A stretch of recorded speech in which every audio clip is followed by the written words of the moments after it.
My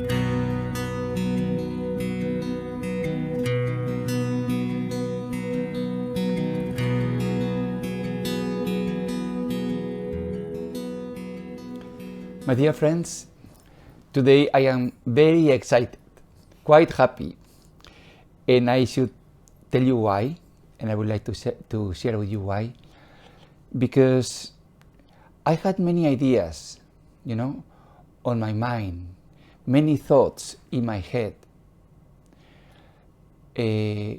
about these talks and how to share with you all my, my personal experience and this and that. But actually I didn't have a plan, a kind of road map. And so I was quite, unsatisfied about the way I should present all this experience. And then the other day, nearly by accident, the idea, came to me. When I started thinking about the book of Exodus, and all of a sudden it became apparent, so clear, that actually just following, the history of the book of Exodus, there is everything I want to talk about. And I really was excited. I was so very happy. I'm quite sure that all of you know about this story, this great epic story that is the liberation of Israel and the entrance into the promised land. All of you, more or less, as you may be religious people, or even if you are not, you may have heard, But what is amazing about this story is that its interest is not purely historic. St. Paul also in 1 Corinthians says, all these things happened to them, that is to the Israelites, as a way of example, and they were described in writing to be a lesson for us. That is the key. That is the key. That somehow what happened then, nearly 3,000 years ago, actually it is a lesson for us. And also the great fathers of the church, they could see very clearly that the Bible, especially in these books, there is a literal sense. That is what the story actually is talking about. But there is also a spiritual sense. That means that we can interpret those situations, those realities, the events that happened to the Israelites, and find a spiritual sense that could be also applicable to us. And this is exactly what I am talking about.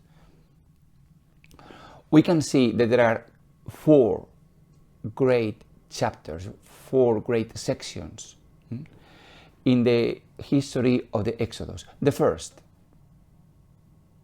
is slavery. When the people of Israel, are slaves, and not only slaves, they are condemned to death, to die in Egypt. The second moment is liberation, when God, through the person of Moses, frees powerfully, with great marvels and great miracles, frees the people of Israel from the oppression of Pharaoh and the Egyptians. The third moment is the passing through the desert, the walk through the desert, a very long one, that stands for transformation. And finally, when the people of Israel enters the promised land. And that means final and total union with God. There is really so much to talk about. And as I said before, that makes me so happy and so excited, because actually I have a lot in my heart to share with you about each and every one of these great movements or moments. And also, through this story, I have the, the legitimacy, of the reason, of the rationale, to explain one after the other, and everything will make sense. Everything will make sense. I'm surprised also to say that although I have read quite a number of spiritual books, they very seldom dwell into the book of Exodus, just passing by, maybe some reference here and there, but not really taking the book of Exodus as it really is, as the great epic of our spiritual journey, the great epic history of our spiritual journey, from the one extreme to the other, from sin, death, alienation, slavery, to joy, bliss, happiness, union with God. An amazing journey. And I hope that you will be as excited as I am, because I don't know you, but I'm going to enjoy this hearing so much. The preparation and also, the delivery of the talks. So I'm going to start, and I will be talking about the first moment, or the first chapter, that is when the people of Israel were slaves in Egypt. Before I start, I need to tell you that Egypt in the Bible has a very deep meaning.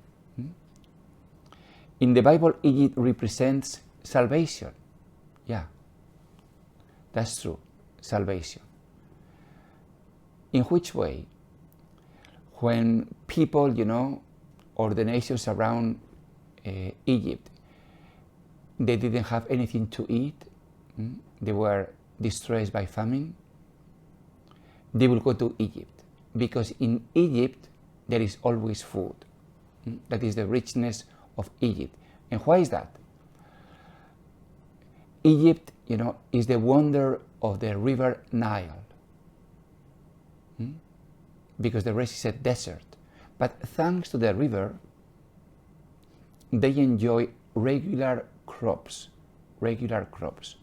So they could enjoy, this amazing richness. Wheat was always for sure in Egypt. Even if other countries will be starving, in Egypt there will always be wheat, always something to eat, food. So that means salvation. That means salvation. But this salvation is tricky, because ultimately, at the end, there will be trouble. There will be trouble. So this is the meaning, the symbolical meaning, of Egypt in the Bible. Salvation, yes, but at the end, trouble. And this is exactly what happened to the Israelites. You may know that the sons of Jacob, they went down to Egypt looking for food, and they found it. And the Bible says that they grew, and they become a very powerful, very numerous people. This is what the Bible says. Then a new king, a new Pharaoh, who knew nothing of Joseph, rose to power in Egypt. He said to his people, "See, the Israelite people have multiplied and become more numerous than we are." So the Egyptians reduced the Israelites to cruel slavery, making life bitter for them with hard labor, at mortar and brick and all kinds of field work, cruelly oppressed in all their labor. And then the Pharaoh commanded all his people, threw into the Nile every boy that is born, but you may let all the girls live. The Israelites groaned under their bondage and cried out, and from their bondage, their cry for help went up to God. God heard their moaning, and God was mindful of his covenant with Abraham, Isaac, and Jacob.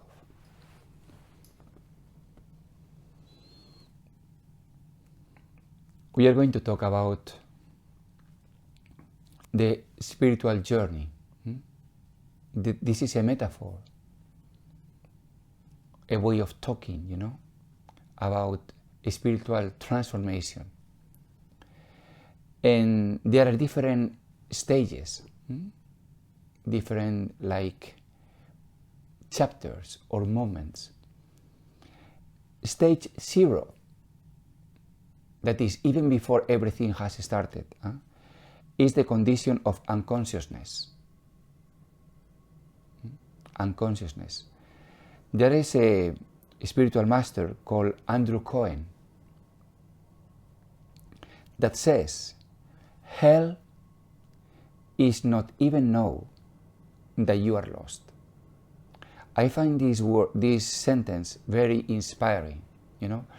We tend to think that hell, is a place, where the devil is, fire and torture and a lot of pain. But according to this writer, this master, that is not even hell. Hell is a condition where you are not even aware that you are lost. What does it mean to be lost? The answer is simple. To be lost is not to be in communion with God. Is not to be in communion with God. We need to emphasize here something very important. That actually God is in us.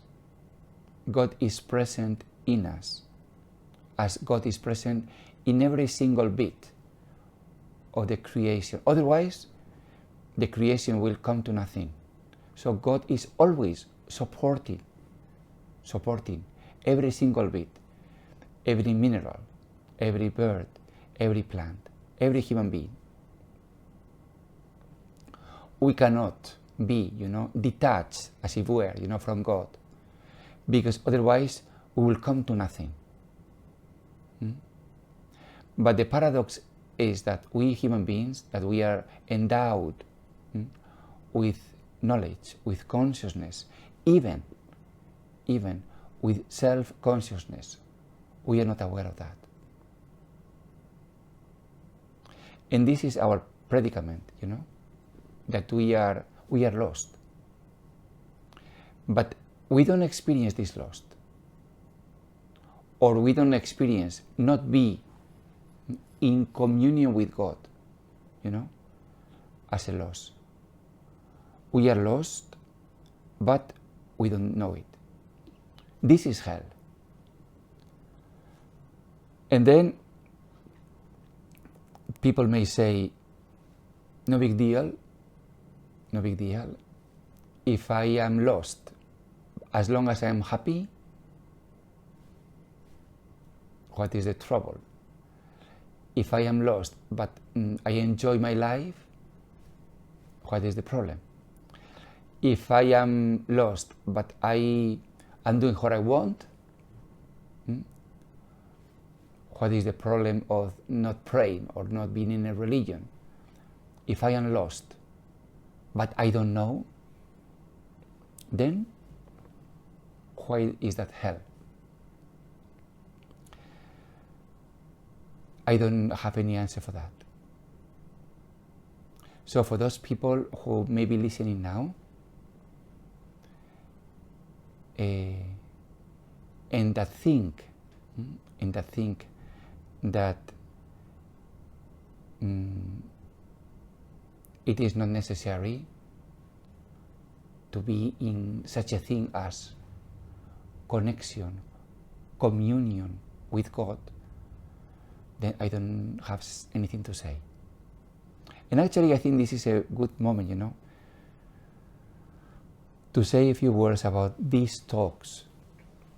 Some of my friends listening said that these talks are meant to be for those people who are already believers, for religious people. I don't know if these talks are for religious people. What I know very clearly is that these talks are not for everyone. My intention is not to be popular or to reach countless number of people, or that the number of viewers is very high, This is not really my intention. I don't plan to be a YouTuber, very famous. No, not really. My intention really is to connect,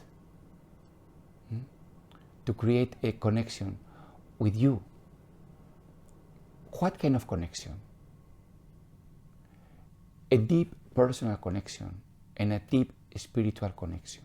That is what really matters to me. And that we may walk together in this path. We call it the spiritual path. Why? Because we are spiritual beings. And because I believe that this spiritual path is the most important. I don't know if the word achievement is appropriate. Maybe not. It's the most important endeavor, the most important, thing. I don't know. I am lack of words here. That we can do on earth, as we will see, as the people of Israel, because it is a path from unconsciousness, from slavery, from forgetfulness, from distress, from depression, from anxiety, from sin, all the way to union with God, to happiness, to joyfulness, to peace, to love. So I believe this is the best we can do for ourselves and from others. So if you are unconscious, or better, if you think, sorry, I am okay, I don't need more trouble, then of course maybe these talks are not for you. But if you are not only unconscious, but you want to be conscious, maybe we can continue our talk. And then we will realize actually that the next stage from unconsciousness is distress. Maybe stage 0 could be placid, could be even comfortable. You are not so bad. But when you move on, or when the Holy Spirit, is drawing you to Him, you may experience distress. And this distress may appear in very different ways. I'm going just to mention some of them. For instance, why I am not able to enjoy life, although it seems I have everything. Why time is running so fast? Some people may even say, is that it?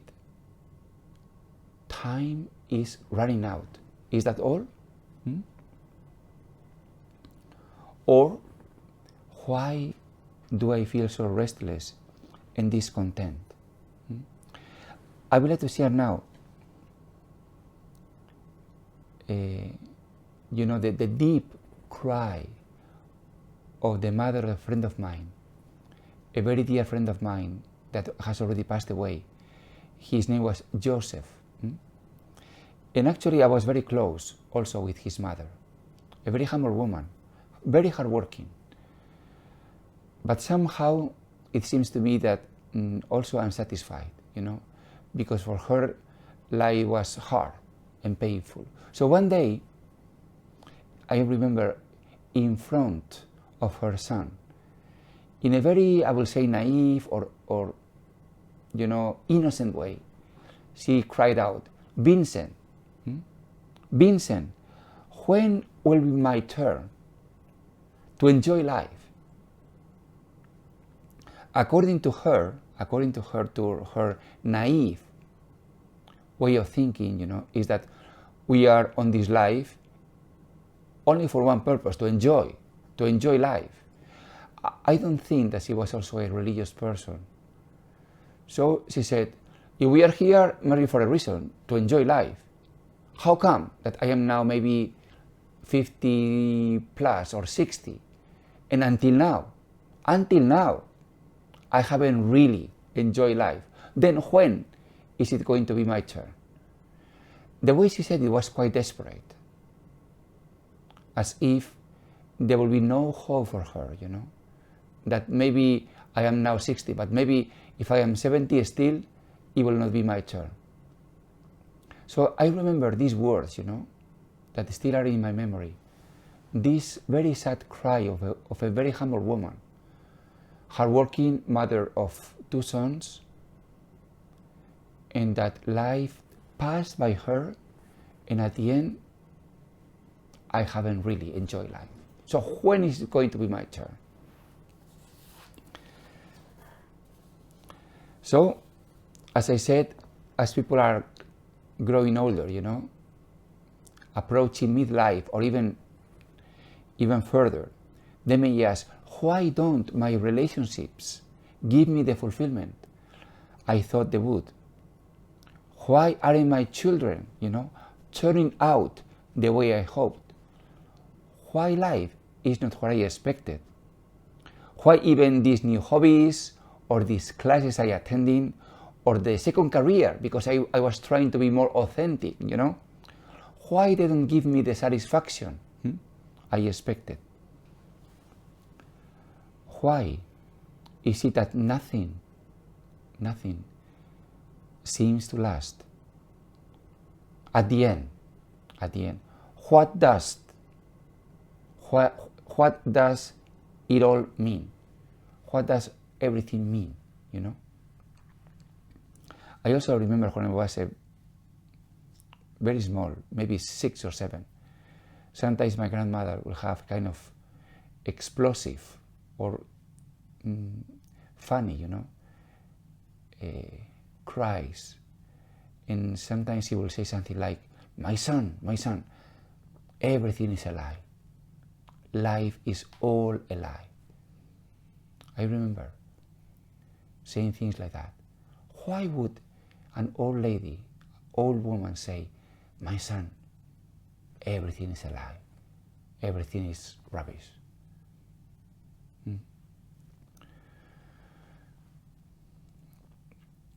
You may know that the Buddha had a very clear insight that life is suffering, and also that we cannot really be happy because we are looking in the wrong direction. You may know this little joke, that there was a man,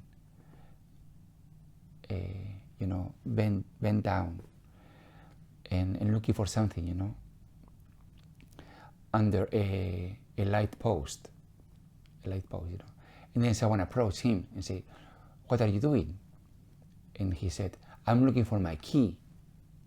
Oh, you're looking for your key. So does it mean that your key was somehow lost around here? He said, no, it was over there. But here, there is more light. So you see?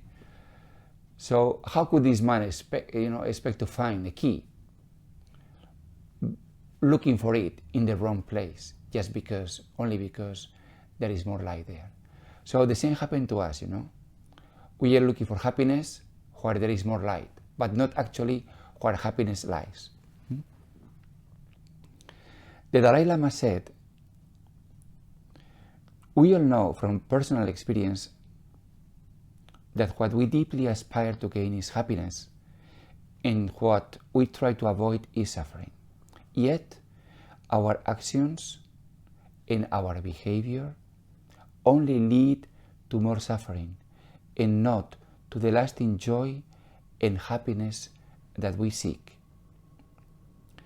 This must surely mean that we are operating within the framework of ignorance. This is how we experience the fundamental confusion at the root of our life. So you see, I have been talking about very negative things: unhappiness, distress, dissatisfaction, and so on and so forth. But although these things are very negative, actually for us they are very good, because these things can be the wake-up call. And actually God can approach us from many different ways: illness, misfortune, bankruptcy, divorce, rejection, inner trials, sense of failure. So my dear friend, I want to say this, and I don't know how to say it, but I'm going to tell you with all my love, if you listening to me here, experience yourself in any condition that is not ideal, that is sad, that you experience as negative, either positive pain, positive sadness, depression, or simply a nagging feeling of insatisfaction, a kind of restlessness, then somehow God may be knocking at your door. Somehow this could be the wake-up call. Somehow this could be the beginning of the journey.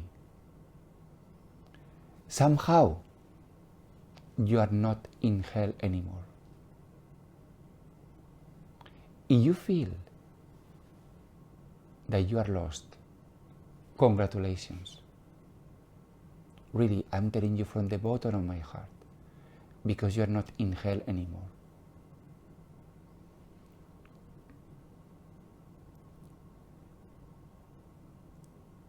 Someone said, oh my God, I am 47 and I have everything I want, but I keep feeling that there is a little unfed orphan inside me that needs something completely different from the things I have spent my life working for.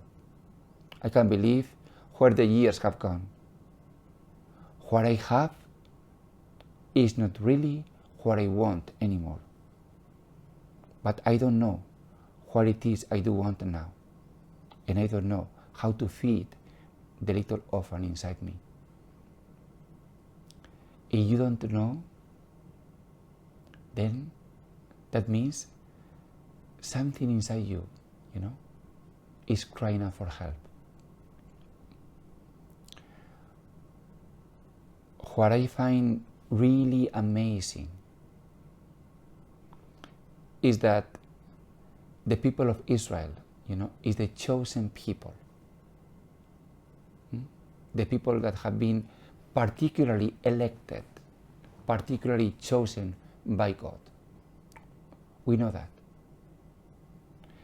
And how did God choose the people of Israel? God chose them especially when they were in deep distress, in deep pain, in slavery.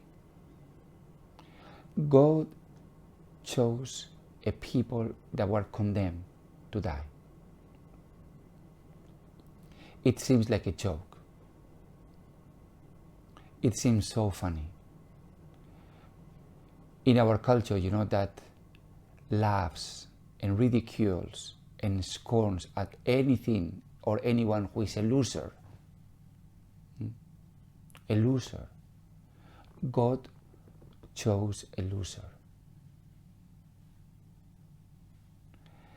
And I don't know what to say, it's amazing.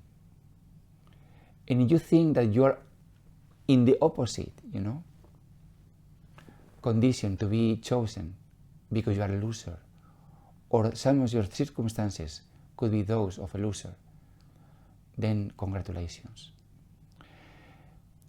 When you go, or when I go, you know, to a job interview, we try to present ourselves, you know, in the best possible life. We try to present ourselves as confident, well-behaved, good-looking, well-dressed, with what it takes for the job. We try to hide our shortcomings, our sadness, our failures, our insatisfaction, all the things that we are ashamed of. And my goodness, for this journey, for this election, for being elected by God, it is exactly the opposite. God especially is looking for, you know, our vulnerability, our sense of failure, our sense of incompleteness, all these things. And this is the crack where the light will come in. Exactly the same story than Abraham. An old man, tired man, without a son. With Abraham, God started also an amazing journey. And the same will happen with the people of Israel and with you.